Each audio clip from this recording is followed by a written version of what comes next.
दोस्तों नमस्कार, मैं सुनील बांगड़ एचआर व्यूज पर आपका स्वागत करता हूं और वीडियो की शुरुआत में आप सभी से एक अपील करता हूं कि चैनल को ज्यादा से ज्यादा लाइक और सब्सक्राइब करें। दोस्तों, आज की इस वीडियो पर हम हमारे एक भटके हुए भाई के बारे में बात करेंगे। हमारा भटका हुआ भाई हमें कुछ संदेश दे रहा है, चलिए बात करते हैं उसके संदेश पर। राम राम मिश्रा ने राम राम भाई अंकित। तो भाई मेरे 75 पार्ट ने इतना सारा प्यार देने थी और उसने देश के कोने कोने थी पहुंचानी थी। सबका दिल तो धन्यवाद भाई। इसमें धन्यवाद की क्या बात थी? धन्यवाद तो हमने तेरा करना चाहिए कि तूने हरियाणा का नाम देश ही नहीं बल्कि पूरे दुनिया में रोशन कर रखा है। और आज तुझे देखकर देश के बहुत सारे भाई अपने स्वास्थ्य की तरफ ध्यान दे रहे हैं।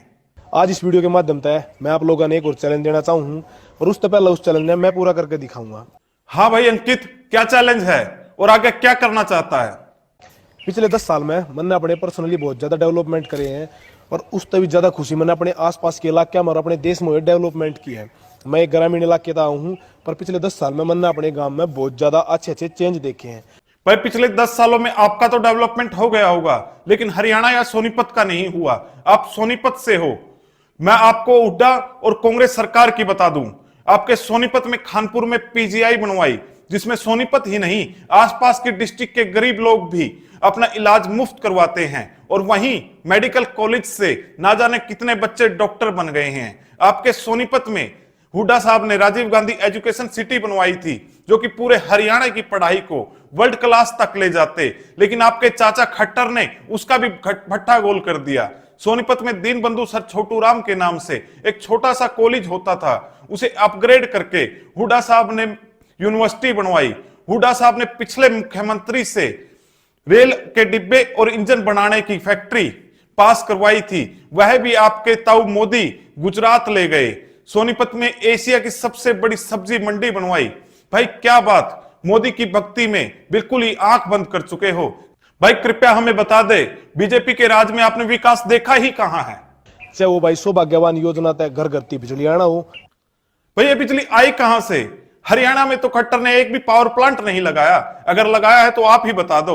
यहां मैं आप सभी को ध्यान दिलाना चाहता हूं कि 2012-13 में हुड्डा सरकार ने अडानी के साथ बिजली का एक कॉन्ट्रैक्ट किया था, जिसमें अडानी हरियाणा को 10 साल तक 3.5 रुपए प्रति यूनिट के रेट से बिजली देगा। खट्टर ने आते ही उसे 5 रुपए कर दिया। क्या यह भ्रष्टाचार की श्रेणी में नहीं आता? आखिर किस मजबूरी के तहत खट्टर ने बिजली का रेट बढ़ाया? मैं पानीपत के कवि गांव से आता हूं। मेरे गांव में पिछले 9 साल से 24 घंटे में सिर्फ 5 घंटे लाइट आती थी। गांव का हर एक तबका सक्षम नहीं होता। क्या हालात होती होगी उनकी गर्मियों में? क्या 5 घंटे में लोगों की जरूरतें पूरी हो जाती होंगी? या फिर प्रधानमंत्री ग्राम सड़क योजना तक गांव तक गांव की कनेक्टिविटी बनाना हो। नेशनल हाईवेज में गडकरी ने कुछ हद तक सुधार किए होंगे, लेकिन भाई मैं भी गांव से बिलोंग करता हूं और आप भी गांव से बिलोंग करते हो, और हम दोनों भली भांति जानते हैं कि गांव से गांव की कनेक्टिविटी वाली सड़कों का क्या हाल है। और मैं यहां उन मोदी विरोधियों से पूछना चाहता हूं जो गडकरी को बहुत ही ईमानदार और महान नेता समझते हैं। कुछ दिन पहले ही सीएजी की रिपोर्ट आई थी, जिसमें पता चला कि एक एक्सप्रेसवे जो कि 5 किलोमीटर का था, उसमें प्रति किलोमीटर 251 करोड़ रुपए की लागत आई थी। जरा दिमाग से सोचिए दोस्तों, 1 किलोमीटर सड़क में ऐसा क्या ही लग सकता है कि उसकी लागत 251 करोड़ रुपए आए। और एक और इंपॉर्टेंट चीज, इंटरनेट, जिसकी वजह से आप लोग मैंने देख पा रहे हो। भाई सबसे पहले अपना ही चैनल खोल के देख ले, तेरा ही चैनल 2013 का है। अरे भाई ये इंटरनेट तेरे ताऊ मोदी के राज में नहीं आया, ये तो राजीव गांधी की देन थी। और अगर राजीव गांधी की जगह कोई और भी होता तो ये तब भी आता। और जब यह कंप्यूटर और इंटरनेट देश में आ रहा था, तब आपके ताऊ मोदी की पार्टी उस समय इसके खिलाफ संसद के बाहर बैलगाड़ी से घिराव किया था। और हाँ, इंटरनेट समय के साथ और भी तेज होता रहेगा, चाहे आपका ताऊ मोदी हो या कोई और। ये सब तो होगी ग्रामीण इलाके की बात। ये बात करेंगे जो सब तक गर्व की बात है, हमारे स्टार खिलाड़ियों की परफॉर्मेंस की।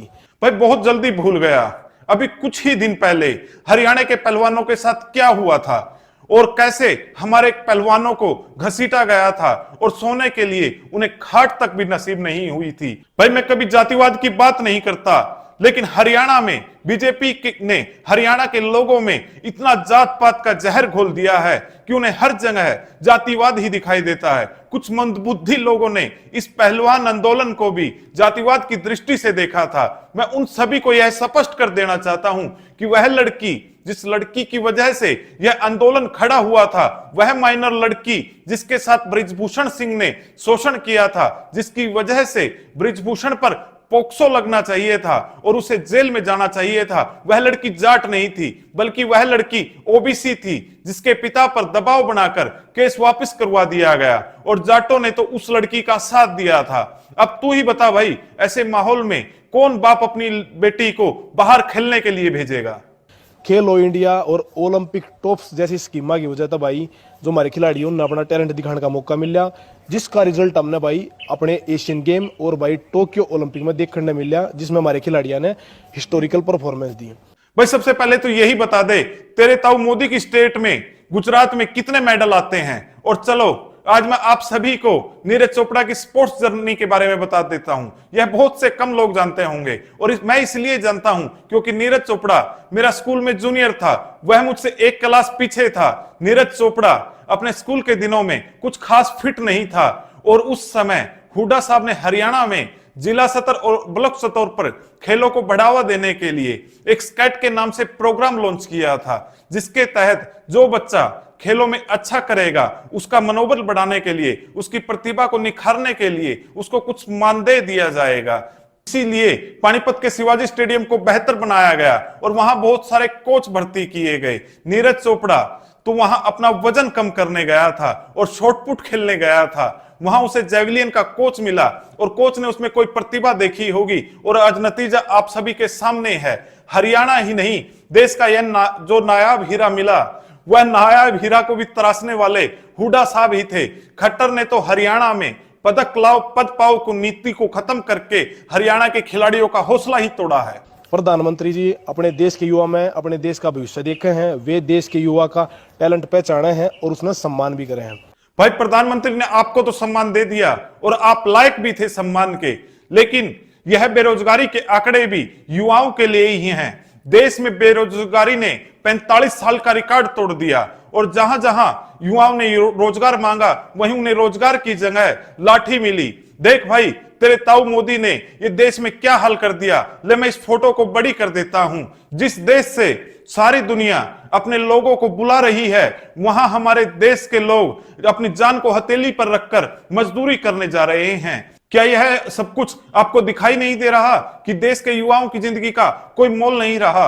आप कह रहे हैं कि युवाओं को सम्मान मिल रहा है, लेकिन देश का युवा इजराइल युद्ध के बीच मजदूरी या फिर यूं कहे चंद पैसों के लिए मौत के मुंह में जा रहा है। और सबसे कष्ट वाली बात यहां यह आती है कि हमारी सरकार इसका प्रचार खुशी खुशी कर रहा है, खुशी खुशी कर रही है।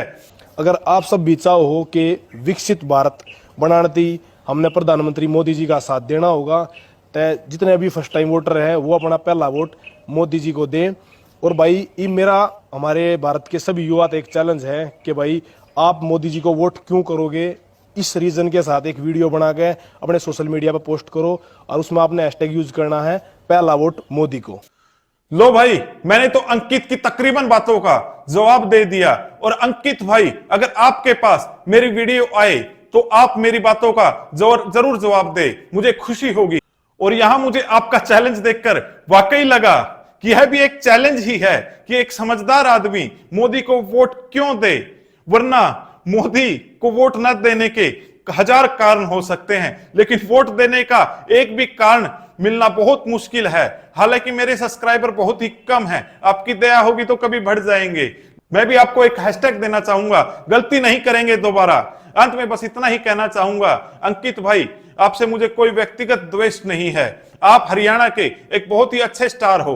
आप किसी को स्पोर्ट्स या खिलाफत करनी है तो जरा सोच समझ कर किया करो। वीडियो को अंत तक देखने के लिए बहुत बहुत धन्यवाद। वीडियो कैसी लगी कमेंट करके बताएं, चैनल को सब्सक्राइब करें और लाइक करें और हमेशा खुश रहें। धन्यवाद। जय हिंद।